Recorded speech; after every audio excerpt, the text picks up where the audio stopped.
तो हमारा जो आज शेयर है वो है वाटेक वाबैग लिमिटेड, ठीक है, वाटेक वाबैग लिमिटेड, ठीक है।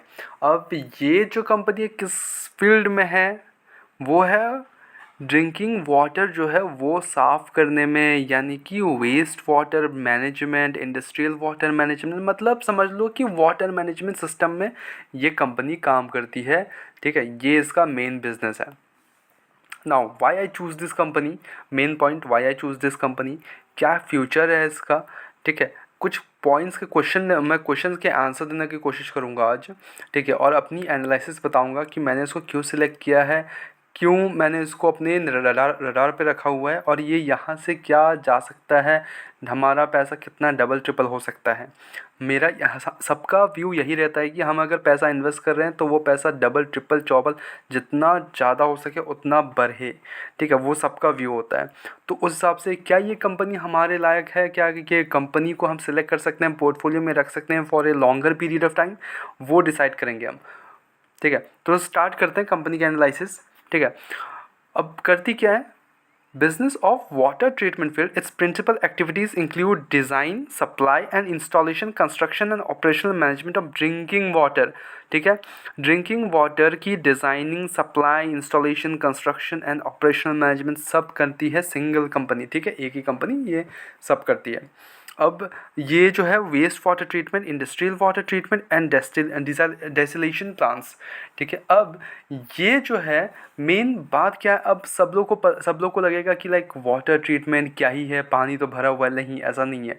अगर आप नॉर्थ साइड में जाओगे तो अगर मतलब पकड़ लो आप दिल्ली हो गया, यूपी नोएडा, तो वहाँ पे जो पानी की जो समस्या आने लग गई है अभी, बिकॉज वो साफ़ पानी मिलना मुश्किल हो गया है, तो उसके कारण जो कुछ कंपनीज़ उस पर लगी हुई है, वो सरकार भी उसको अच्छे से मतलब सपोर्ट करिए कि वो साफ़ पानी पीना सबसे ज़्यादा ज़रूरी है, which is very important for our body as well.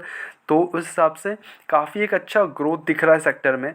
ये पूरी सेक्टर जो है इसके अगेंस्ट में अब बहुत सारी कंपनीज़ भी है, ईएमएस हो गया, ऐसे बहुत सारी कंपनीज़ है, ion exchange and all that. आप इनमें से कुछ भी चूज़ कर सकते हो, ठीक है। मैंने ईएमएस में पहले ही एक वीडियो बनाया हुआ है, अब इस पे वीडियो बना रहा हूँ। क्या ये मेरे रडार पे है, तो यस ये मेरे रडार पे है। मैं इसमें सोच रहा हूँ कि मैं इसको एक थोड़ा सा यूज़, मतलब एक स्विंग ट्रेड हो सकता है या फिर लॉन्गर पीरियड ऑफ टाइम, वो बाद में चेंज हो सकता है या चेक हो सकता है। अब यहाँ से मैं कब एंट्री लूँगा वो भी मैं बताऊँगा एक बार, ठीक है। तो हम स्टार्ट करते हैं, इसकी फंडामेंटल एनालिसिस चेक करते हैं। मार्केट कैप देखोगे तो 8,000 करोड़ की मार्केट कैप है। ढाई लगाया था इसने 1,900 रुपये का, अभी 1,300 पे चल रहा है। अप्रॉक्स 30% क्रैश थोड़ा सा, हाँ उतना ज़्यादा क्रैश भी नहीं हुआ है कंपनी। फेस वैल्यू 2 का है, डिविडेंड अभी कुछ नहीं दे रही है। आर थोड़ा कम है, 15 से ज़्यादा मैं प्रेफर करता हूँ, बट आर 15 से कम है, ठीक है, कोई प्रॉब्लम नहीं है, बट आर इज़ गुड। डेप्ट, अब ये जो मेन फैक्टर है, कंपनी अगर छोटी कंपनी हो तो मेन फैक्टर क्या होता है, डेप्ट अगर नहीं हो कंपनी के पास तो ज़्यादा अच्छा होता है। बट डेप्ट इसमें 0.22 हो, कोई बात नहीं, 0.5 से कम ही है वो इट्स फाइन, कोई इशू नहीं है वैसा कि ये ज़्यादा बहुत बड़ा डेप्ट है। अगर आप देखोगे तो डेप्ट के अगेंस्ट में अगर हमारा रिजर्व्स ओके है ना, 1,900 करोड़ का रिजर्व्स है कंपनी के पास। हालांकि कंपनी का जो डेप्ट है वो 400 समथिंग करोड़ का है, विच इज़ ओके, मतलब यानी कि डेप्ट अगर अभी क्लियर करना चाहिए तो कर सकते हैं, फिर वो कोई इशू नहीं है, बट नहीं कर रहे हैं कोई प्रॉब्लम नहीं है, धीरे धीरे करेंगे। पीजी रेशियो 1 से ज़्यादा मैं प्रेफर नहीं करता हूँ, बट फिर भी 1 से का थोड़ा सा ज़्यादा है, कोई इशू नहीं है उतना। ऑपरेटिंग मार्जिन 12 का चल रहा है अभी भी, ठीक है। ये मेरे को थोड़ा वो है कि पॉइंट है कि अभी तक ये 12% पे काम कर रहा है, यानी कि जो ऑपरेटिंग मार्जिन क्या है ऑपरेटिंग मार्जिन, वो जो प्रॉफिट कमाता है ना, मतलब ऑपरेशनल से उसके बाद जो बचता है उसमें जो ऑपरेटिंग मार्जिन 12 वो ज़्यादा, जितना ज़्यादा हो उतना अच्छा होता है, ठीक है। अब ये हो गया फंडामेंटल एनालिसिस। अगर आप चार्ट देखोगे, अच्छा स्टॉक का पी देखो तो 31 का है, हालांकि इंडस्ट्री भी 30 है, अभी भी थोड़ा ओवर वैल्यूड है। तो अगर ये देख के अगर मेरे को इन्वेस्ट करना हो तो मैं ऑब्वियसली मैं वेट करना चाहूँगा, थोड़ा टाइम के लिए वेट करूँगा, बिकॉज अभी 1350।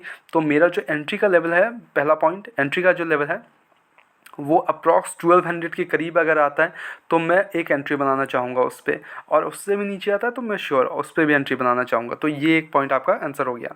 अब दूसरा देखते हैं, चार्ट देखें, चार्ट से ओवर से अभी ऊपर से अच्छा खासा ये भी थोड़ा डाउनवर्ड पे चल रहा है, और ये यहाँ पे कंसोलिडेशन पे फेज़ पे है, कंसोलिडेट कर रहा है। कोई बात नहीं, अभी इतना बड़ा कोई इशू नहीं है।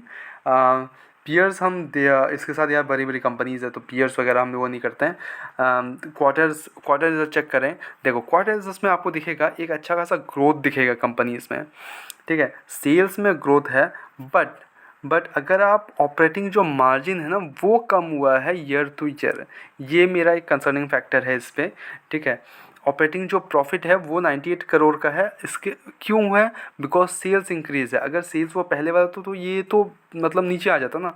तो ऑपरेटिंग मार्जिन अगर देखोगे तो 14% का पहले ईयर का था, पिछले ईयर का था, उसके बाद अभी 12% हो गया, तो ऑपरेटिंग मार्जिन में थोड़ा घटा हुआ है, ठीक है। अब profit before tax 91 crore, good, ठीक है, थोड़ा सा वो हुआ है। नेट प्रॉफिट 70, ठीक है 70 है। EPS इन रुपीज़ 11.29, ओके है, कोई इशू नहीं है। देखो अब ये अगर क्वार्टर रिजल्ट अगर आप चेक करें तो क्वार्टर रिजल्ट एक एवरेज क्वार्टर रिजल्ट बोलूँगा, not a good one, not a bad one, it's an average. कोई इसमें कुछ ज़्यादा बड़ा ग्रोथ नहीं दिखा रहा है अभी, बट या श्योर अगर यहाँ से अगर अच्छा खासा ग्रोथ दिखाता है, अच्छे खासे प्रोजेक्ट्स मिल रहे होते हैं, तब तो बहुत ही बढ़िया है। हाँ, तो अभी हम अगर सेल्स अगर ईयर टू ईयर देखें तो 2018 के मुकाबले अभी थोड़ा गिरा हुआ है, कंपनी अभी थोड़ी गिरी हुई है, कोई बात नहीं, उतना कोई इशू नहीं है। वो अगर अच्छी खासे प्रोजेक्ट्स आने लग गए हैं अभी, तो ये सेक्टर ग्रोथ वाला सेक्टर है, मतलब ईयर टू ईयर ग्रोथ में सेक्टर है, तो इसको हम सिलेक्ट कर सकते हैं अपने पोर्टफोलियो में as for a longer period of time, not for a short term की लाइक आज खरीदे कल बेचे, नहीं, इसको longer period of time hold करके रखें। तो यहाँ से अगर ट्रिपल हो जाता है मार्केट कैप तो हमारा पैसा भी डबल ट्रिपल हो जाएगा, चांसेस बहुत ज़्यादा है, ठीक है। तो एक ये फैक्टर हो गया। अब मैंने इसको क्यों सिलेक्ट किया मैं आपको दिखाता हूँ, ठीक है। मेरे को काफ़ी एक इंटरेस्टिंग चीज़ पता चली जब मैं इसको रिसर्च कर रहा था अपने फील्ड में। तो अगर मैं अगर आप देखोगे तो इन्वेस्टर्स का देखो, इन्वेस्टर्स प्रमोटर्स के पास 19% स्टेक है, ठीक है, एफआईएस के पास 18% स्टेक है, लिटरली 18%, और इन्होंने इंक्रीज़ किया है 4% से। कैन यू से इट, लाइक काफ़ी अच्छा खासा एक एफआईएस ने इंक्रीजिंग दिखाया है। हालांकि अगर आप डीआईएस देखोगे तो डीआईएस अपना स्टेक घटाए हैं और पब्लिक ने भी अपना घटाया है, उसके अगेंस्ट में जो हमारा एफआईएस है, जो फॉरेन इन्वेस्टर्स होते हैं, उन्होंने अपना स्टेक बढ़ाया है। अब मैं इस पर मेरा अगर आप बोलोगे तो एफआईएस क्या देख के, अगर आपका क्वेश्चन हो कि एफआईएस को देख के हम इन्वेस्ट कर सकते हैं, तो मेरे हिसाब से वी शुड वेट, हम वेट कर सकते हैं।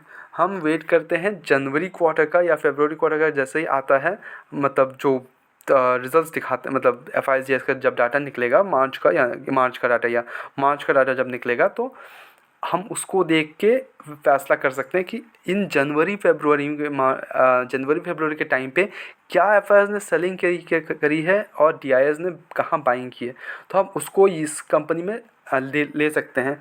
अब एक जो कंसर्निंग नहीं बोलूँगा, सॉरी, कंसर्निंग नहीं, एक इंटरेस्टिंग फैक्ट बताता हूँ, ठीक है, इंटरेस्टिंग पार्ट है, हम इसको एक्सपैंड करते हैं।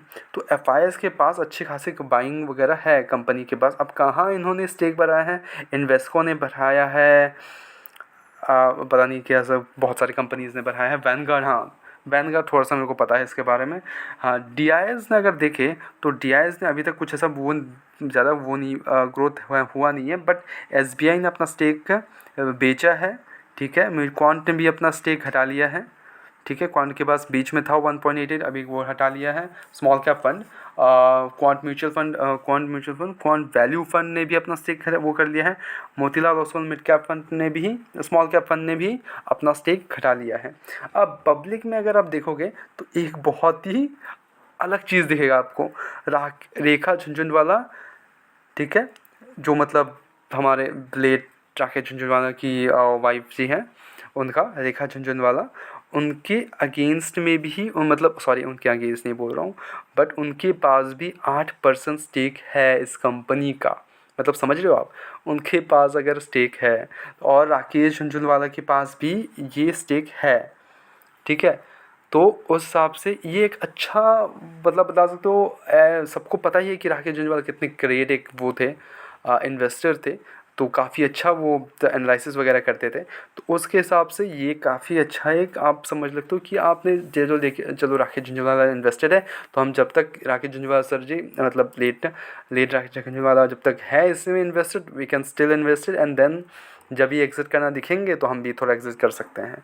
तो ये हो गया, और बहुत सारे बड़े बड़े इन्वेस्टर्स भी इन्वेस्टेड हैं इसमें। तो ये हो गया मेरी इस पर एनालिसिस हो गया मेरा, ठीक है। अब आपका क्या क्वेश्चंस आता है इस पर, please comment it down so that I can answer them fully. Answer मैं आंसर देने की फुल कोशिश करूँगा हर एक फैक्टर को, आपको जो भी आपको पूछना हो प्लीज़ कमेंट इट डाउन, ठीक है। अब मेरा इसमें क्या व्यू रहेगा, मेरा व्यू रहेगा कि मैं इस पर वेट करूँगा, अभी मैं वेट करूँगा, और ये अगर मेरे को 1200 के करीब मेरे को रेंज में मिलता है तो I will go for it. If नहीं मिलता है तो कोई बात नहीं, मैं इन्वेस्टेड नहीं रहूँगा उस टाइम पे, कोई बात नहीं, मैं किसी और पे भी इन्वेस्टेड हूँ। इसके अगेंस्ट में मैं ईएमएस में इन्वेस्टेड हूँ, ऑब्वियसली मैंने बताया भी है उसका अपने पूरे, जब मैंने रिसर्च करा था मैंने बताया भी है, यस मैं ईएमएस में इन्वेस्टेड हूँ, तो मैं उस पर इन्वेस्ट रहूँगा, कोई इशू नहीं है मेरे को, ठीक है। तो या ये ग्रो करे वो ग्रो करे, दोनों एक ही सेक्टर में, तो वाई नॉट, ठीक है। तो आपको जिस पे जाना हो आप अपना रिसर्च करो, फंड अपने अपने फाइनेंशियल एडवाइजर से बात करो, and then go for it, यही होता है, ठीक है। और कुछ भी क्वेश्चन हो please comment it down, and please video को लाइक करो, चैनल को सब्सक्राइब करो। काफ़ी सारे वीडियोस मैं अपलोड करता हूँ, डेली बेसिस पे अपलोड करता हूँ मैं, हर एक दिन एक एक विषय, एक कंपनी का एनालिसिस लाता हूँ, उस पर रिसर्च करके फिर अपना फाइंडिंग्स बताता हूँ, एनालिसिस बताता हूँ। आपको क्या देखना है वो भी प्लीज़ कमेंट डाउन, मैं उस पर भी लाने की कोशिश करूँगा, ठीक है। तो मेरी फुल्ली एनालिसिस यही थी। ख़त्म करते हैं वीडियो को, ठीक है, एंड मिलते हैं नेक्स्ट वीडियोस में, तब तक के लिए bye bye, peace and signing of.